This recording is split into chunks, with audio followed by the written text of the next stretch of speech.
bagaimana? Apakah diperbaiki atau tidak? Itu nggak kelihatan, nggak tampak sama sekali. Ini kan penelitian itu kan harus sesuai dengan judulnya. Kalau judulnya ada perbaikan polikologenesis, ini harusnya tahu. Nah nanti khawatir saya, ini molekulnya bagus sekali, tapi molekulnya itu jelek, itu masih jelek ini. Jadi harusnya ini endingnya juga kelihatan juga. Ini tambah bagus nanti. Kalau yang terakhir kelihatan, tengahnya kelihatan, oh ini benar. Ini buah merah ini sangat bagus untuk perbaikan polikologenesis dan juga untuk pada model endometriosis. Yang pertama itu. Yang kedua, ini penelitian ini adalah Anda menggunakan 1 dosis. Untuk ekstrak buah merah itu 1 dosis. Itu pun kecil sekali, hanya 0,05 ml per ekor, ya 0,0 ml per ekor. Ini dosisnya harus tepat. Jadi kalau dosis nggak tepat, dosis kecil itu nggak ada efeknya. Dosis kecil kebesaran juga jelek. Yang penting dosisnya tepat. Nah ini sangat sulit. Kalau 1 dosis sangat sulit. Umumnya hampir semua penelitian obat-obatan itu 3 dosis, minimal 3 dosis. Umumnya ya. Anda gunakan, ini pasti ada dasarnya, alasannya. Apalagi ini Anda menggunakan ekstrak air. Ya.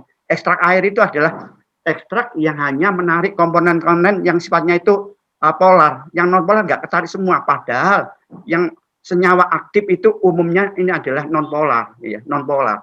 Ya, takut saya dengan dosis kecil ini, apakah senyawa-senyawa yang non polar yang Anda sebutkan tadi, yang ada 16 komponen, ya walaupun ini diperiksa ada, ini keluar enggak dengan ekstrak ini? Karena ekstraknya ekstrak air. Ya. Umumnya kalau di riset-riset itu, ekstrak itu pasti etanol. Nggak ada ekstrak air. Jarang sekali ekstrak. Umumnya ekstrak etanol. Karena ekstrak etanol itu bisa menarik semua komponen. Apakah itu polar maupun non-polar. Gitu. Mungkin bisa tambahkan 1 lagi aja. Karena ini mungkin penting. Dan juga Anda menggunakan model endometriosis. Ini menggunakan 3 bahan. Yaitu menggunakan siklosporin, menggunakan jaringan dari tumor uterus yang jinak, yang ketiga menggunakan estrogen. Yang lainnya nggak masalah. Yang saya masalahkan jaringan dari tumor estrogen yang dibiopsi langsung dimasukkan ke rongga perut secara intraperitoneal. Apakah ini nggak mengganggu organ lainnya? Di situ ada liver, ada ginjal, ada limfe.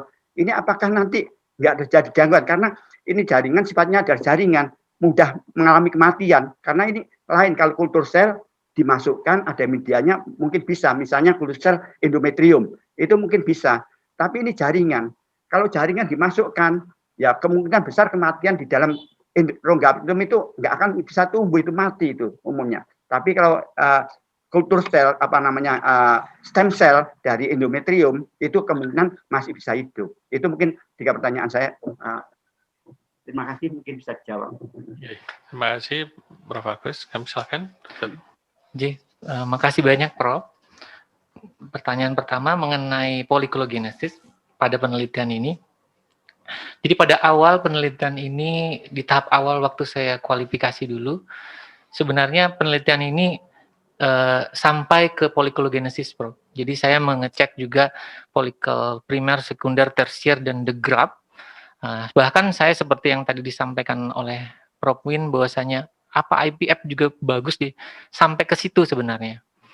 Kemudian di dalam perjalanan penelitian ini, di dalam ujian-ujian pada saat itu di level proposal, nah itu semakin berkembang bahwasanya untuk perbaikan polikologenesis itu bisa kita menggunakan parameter biomolekuler, bisa dengan real pada folikel. Karena ini pasti akan berhubungan. Nah, pada saat penelitian ini saya memutuskan dengan berdiskusi dengan promotor dan kopromotor, kita tetap melakukan sampai ke folikel. Dan ini saya buka datanya di sini, saya melakukan pemeriksaan pada folikel primer, sekunder, dan tersier, the graph, bahkan corpus luteum, didapatkan hasil yang signifikan membaik. Nah, jadi signifikan membaik, Prof. Kita teliti. Nah, cuman kenapa kita tidak tampilkan? Karena pada saat proses di dalam diskusi panjang dari yang saya lewati dari kualifikasi, proposal, kelayakan, dan tertutup itu, disimpulkan bahwasanya kita harus fokus pada biomolekuler saja. Karena kalau kita munculkan mengenai folikel perkembangannya itu akan sulit untuk dianalisa secara statistik dan akan menimbulkan multitafsir. Bahkan IVF juga bisa sebenarnya. Saya bahkan maunya tuh ke IVF-nya. Kita buktiin kalau telurnya bagus, harusnya bisa dibuahi dong. Saya maunya seperti itu, tapi atas diskusi dengan promotor, kopromotor, dan dari banyak penguji yang lainnya, mereka justru menyarankan saya untuk membatasi penelitian ini. Anda harus pegang saja bahwasannya biomolekuler, sehingga Anda bisa menjelaskan bagaimana mekanisme kerjanya. Nah, akhirnya diputuskanlah penelitian ini, kita parameter perbaikan polikologenesisnya adalah biomolekuler. Dan yang pada polikel itu kita lakukan dan hasilnya semuanya membaik. Jadi semuanya membaik, sudah kita lakukan, Prof. Datanya ada, mungkin akan mudahan saya ada rezeki, saya bisa publish untuk internasional juga untuk yang folikel itu. Kemudian yang kedua, mengenai ekstrak buah merah, mohon izin Prof, saya mungkin mengkoreksi, saya terjadi kesalahan penulisan, bahwasanya bukan 0,05, 0,5 Prof. Nggih, mohon maaf sekali. 0,5 sebenarnya Prof. Jadi 0,5 tadi juga saya diskusikan dengan Prof Wiji, 0,5 yang kita pakai. Kenapa single dose? Single dose ini sebenarnya dia beberapa penelitian yang lain menggunakan beberapa dose sebelumnya. Nah, cuman dari banyak penelitian tersebut kita ambil kesimpulan bahwasanya dose efektif untuk kasus endometriosis ini adalah 0,05, mohon maaf. Nah, dan itu sudah saya lakukan pada penelitian saya terdahulu yang di tahun 2013 saya lakukan penelitian dan hasilnya efektif. Mungkin kenapa tidak banyak dos? Sederhananya mungkin saya ingin tidak banyak hewan coba yang terkorbankan. Sebenarnya mohon maaf sekali. Karena kalau kita memunculkan penelitian di FKH, kita melalui proses sidang etik, pasti kita akan dianjurkan untuk mendapatkan sampel yang minimal dengan hasil maksimal. Dan itu yang saya lakukan. Nah, sehingga dari banyak penelitian dan penelitian saya sebelumnya menyimpulkan bahwa 0,5 itu adalah effective dose. Ini terbukti nantinya pada terapi pada mencit model endometriosisnya. Kemudian mencit model endometriosis. Tadi Prof sampaikan, Prof, saya juga berpikiran yang sama, bahwasanya ada gambaran kita ambilan biopsi dari endometrium, kita masukkan ke dalam peritoneum, dibikin suasana seperti kondisi orang yang sedang endometriosis, resiko untuk terjadinya nekrotik pada jaringan tersebut akan meningkat. Saya sangat setuju sekali, Prof. Namun dalam perkembangannya saya diskusikan, mencit model endometriosis yang saya gunakan ini adalah merupakan standar yang berlaku saat ini, Prof. Untuk kasus endometriosis, tidak hanya di lokal, juga di internasional, bahwasanya seperti inilah kita desain kita untuk membuat mencit model endometriosis. Di Surabaya, diawali dulu saya ingat Dr. Pika namanya, beliau adalah mahasiswa SP1, beliau meneliti itu pada saat awal pembentukan mencit model endometriosis dengan Prof. Hendy waktu itu memang tidak 100% terbentuk. Sekitar 70 sekian persen, 78% seingat saya, terbentuk mencit model endometriosis. Namun, pada saat 2013 saya lakukan penelitian itu kita terbentuknya 100%, Prof. Alhamdulillah. 100% terbentuk mencit model endometriosis yang dibuktikan pada saat kita melakukan pembedahan peritoneum. Dan hasilnya 100%. Kenapa saya melakukan hal yang sama? Karena berpikiran bahwasannya ini adalah dose efektif yang mungkin kalau saya tambah lagi dosnya akan tambah banyak sekali mencit. Ini saja 45 mencit ini, Prof, yang saya gunakan. Kalau saya tambah dos lagi pasti dikalikan dengan jumlah dosnya. Akan ratusan mencit yang akan digunakan. Menurut saya mungkin akan kalah di etik mungkin nanti pada saat saya mengajukan ke FKH. Tapi saya sangat setuju bahwasanya pemberian dos berbeda itu akan punya hasil yang pasti akan lebih baik. Saya sangat setuju, Prof. Nggih, matur suwun nggih. Ya, terima kasih pimpinan sidang, sangat puas atas jawaban dari Dr. Ardia. Ya. Baik, Prof. Terima kasih. Selanjutnya untuk penyanggah berikutnya, kami silakan Dr. Susilowati Andayani, Dr. MS.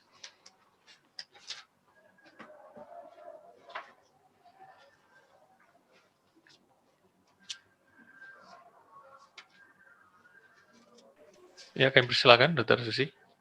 Terima kasih, Bapak Pimpinan Sidang, atas waktu yang diberikan pada saya. Assalamualaikum warahmatullahi wabarakatuh. Waalaikumsalam warahmatullahi wabarakatuh. Pertama-tama saya sampaikan kepada Saudara Prof. Wendy, ya, saya ucapkan selamat ya atas selesainya disertasi ini, dan ini bukan akhir ya, tapi kan perlu penelitian lanjut dan sebagainya. Jadi merupakan awal mungkin dari Anda. Kemudian yang terkait dengan itu tadi, saya setuju dengan Pak Jarwo bahwa untuk dosis optimal itu memang minimal ada 3 dosis. Nah, sebenarnya bisa saudara promosi DPD dibuat 3 dosis ya. Di sini kalau saudara saya baca di rangkuman ya, di sini saudara memakai pretest, post-test, design, investigation, sample. Kalau pretest, post-test siklusnya harus sama. Jadi di sini punya saudara adalah siklusnya berbeda. Jadi saya anjurkan mestinya ya itu pakai post-test only saja. Post-test only kemudian 3 dosis. Ya sebaiknya ya. Ini tidak usah dijawab ya karena nanti waktunya panjang ya. Kalau saudara dilihat di sini ya, di sini saudara promodes 50 ya, ada 50 siklus. Ya, mestinya di sini yang sudah dibuat endometriosis, di depan saudara mengatakan diberi placebo, di belakang tidak. Ya, placebo tidak mestinya nggak ada efeknya, jadi post ya di belakang 28 ya, observnya terakhir. Jadi itu bisa dibuat 3 dosis, kemudian ini yang normal langsung push, kemudian bisa langsung push. Jadi semuanya push, nggak ada pre-nya, karena memang siklusnya berbeda. Nah, terkait itu tadi, di sini saudara pada misalnya tabel 54 ya halaman 97, siklusnya mencetnya normal, tidak diberi apa-apa. Kemudian 28 diperiksa lagi, terjadi penurunan tinggi, ada beda. Mestinya nggak ada beda. Ini karena kenapa ini ya? Ya, pre, Anda bilang pre, kemudian 28 hari diperiksa lagi. Di sini kadar SO2-nya itu kok menurun, nggak dikasih apa-apa. Ini tanda tanya. Kalau saya lihat di ini, di tabel saudara 54, kalau saudara pakai ini, cukup aja yang 1-2. Tapi bukan pakai ANOVA, tapi pakai P-dependency. Karena post itu ujinya, post sama dengan post semua, pre sama dengan pre semua.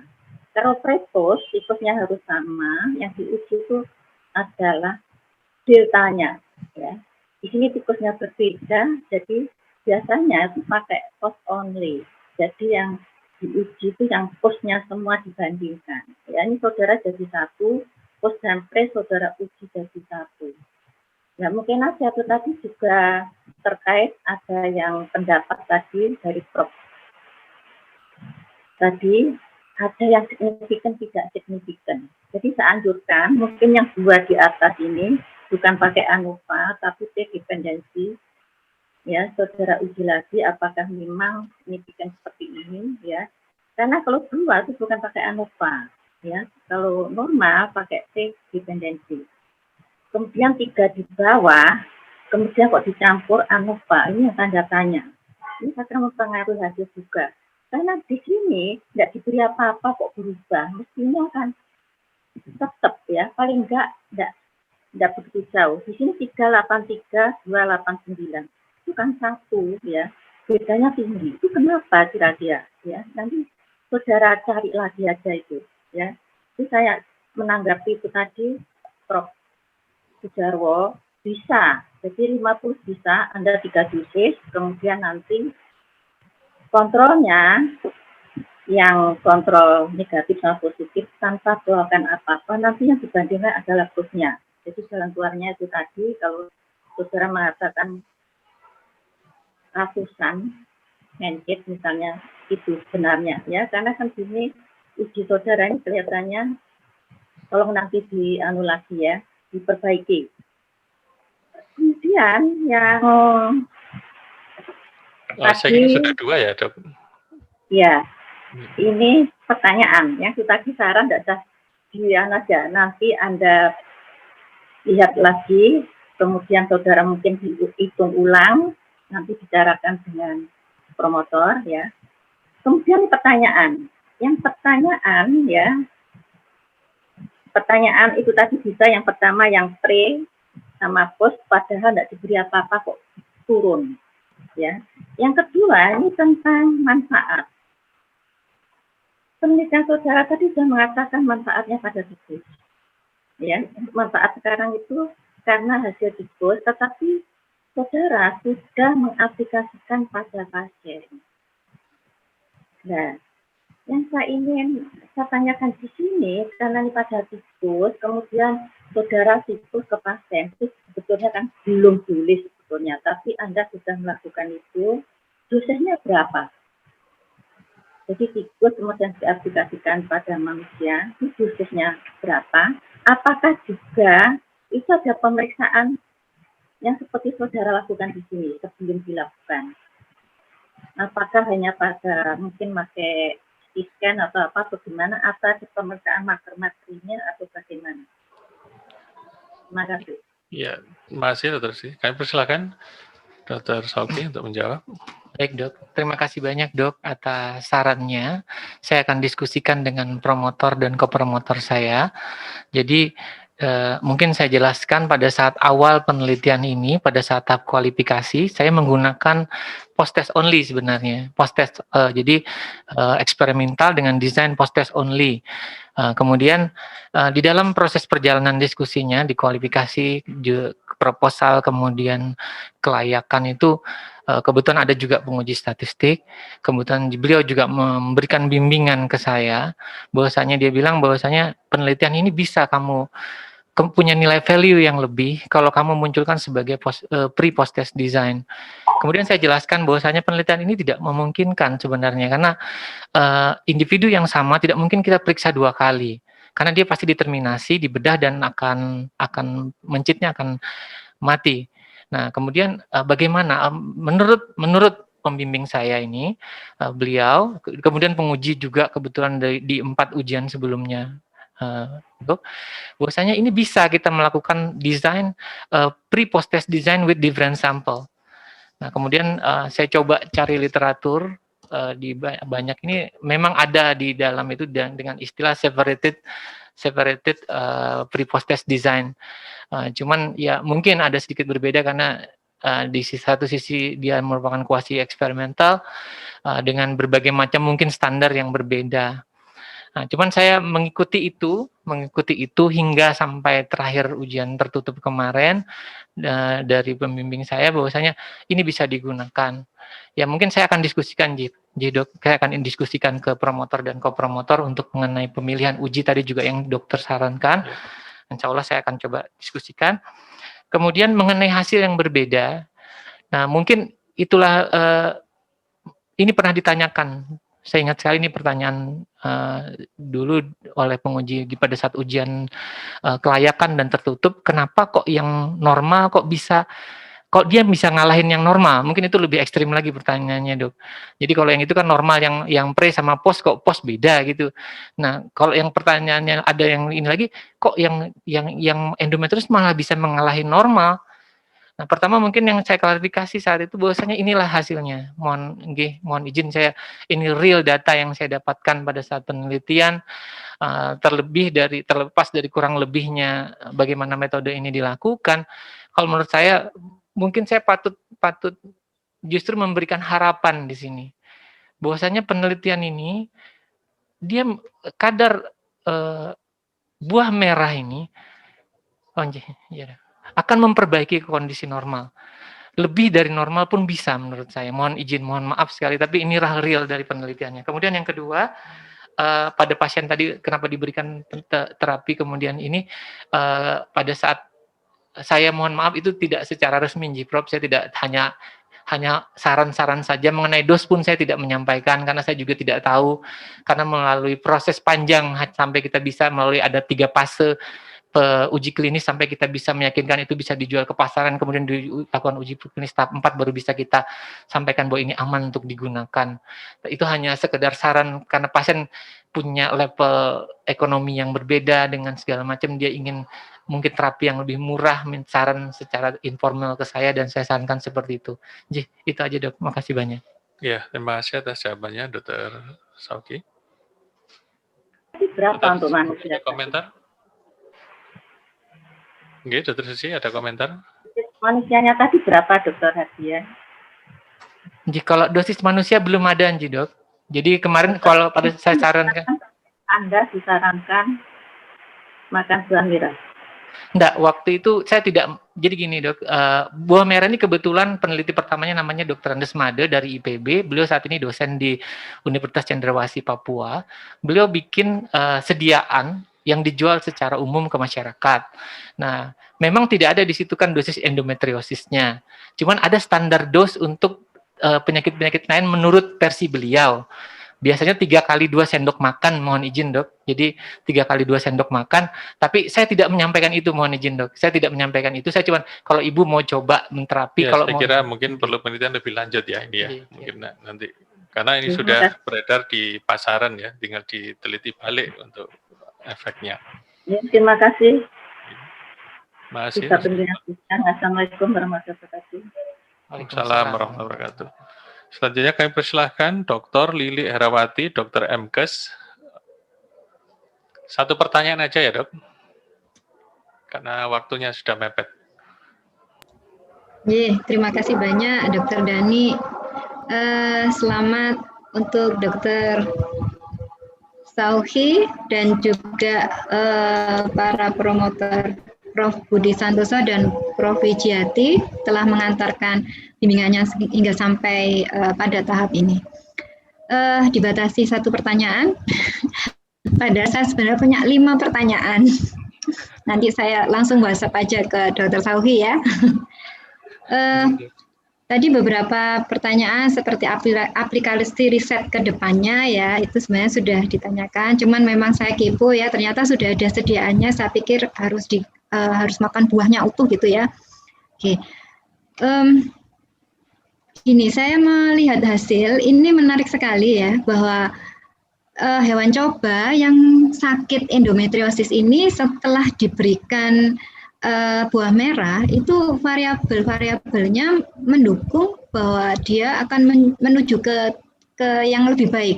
Jadi misalnya TNF-alpha yang merupakan proinflamasi, hasilnya setelah diberikan buah merah pada mencit yang sakit ini, TNF-alpha-nya turun. Begitu juga dengan variabel-variabel yang lain. Jadi trennya itu bagus.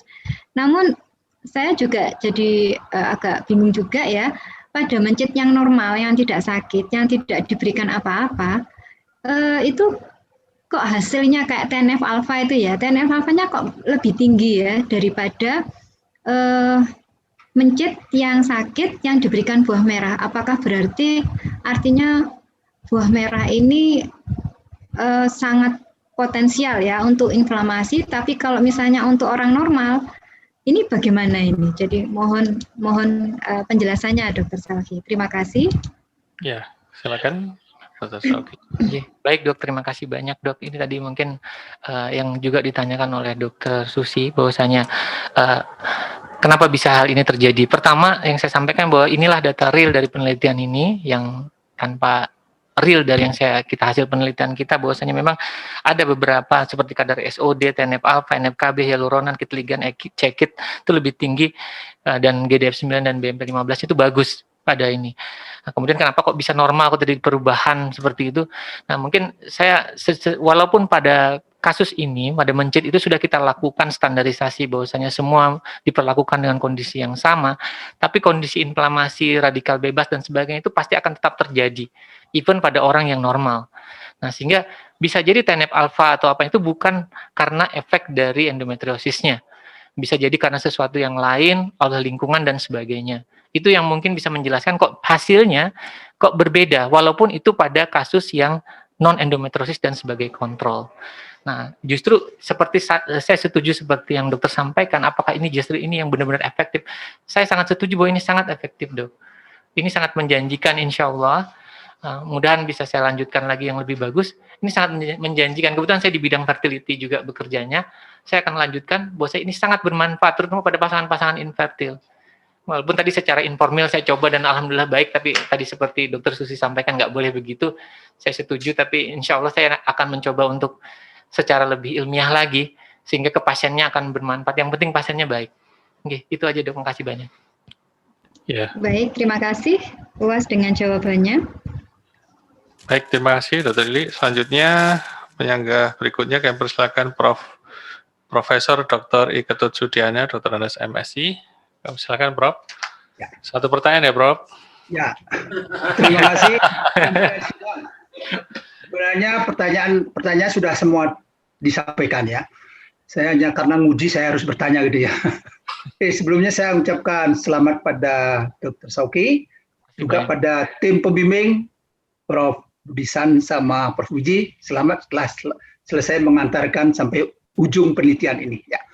Dan saya ucapkan mohon maaf pada pimpinan sidang, semestinya saya harus offline karena ada kesibukan juga sehingga saya menggunakan online karena mengubah tayangnya itu lebih cepat ya, dari satu lokasi ke lokasi lain lebih cepat sehingga saya tidak bisa datang ya.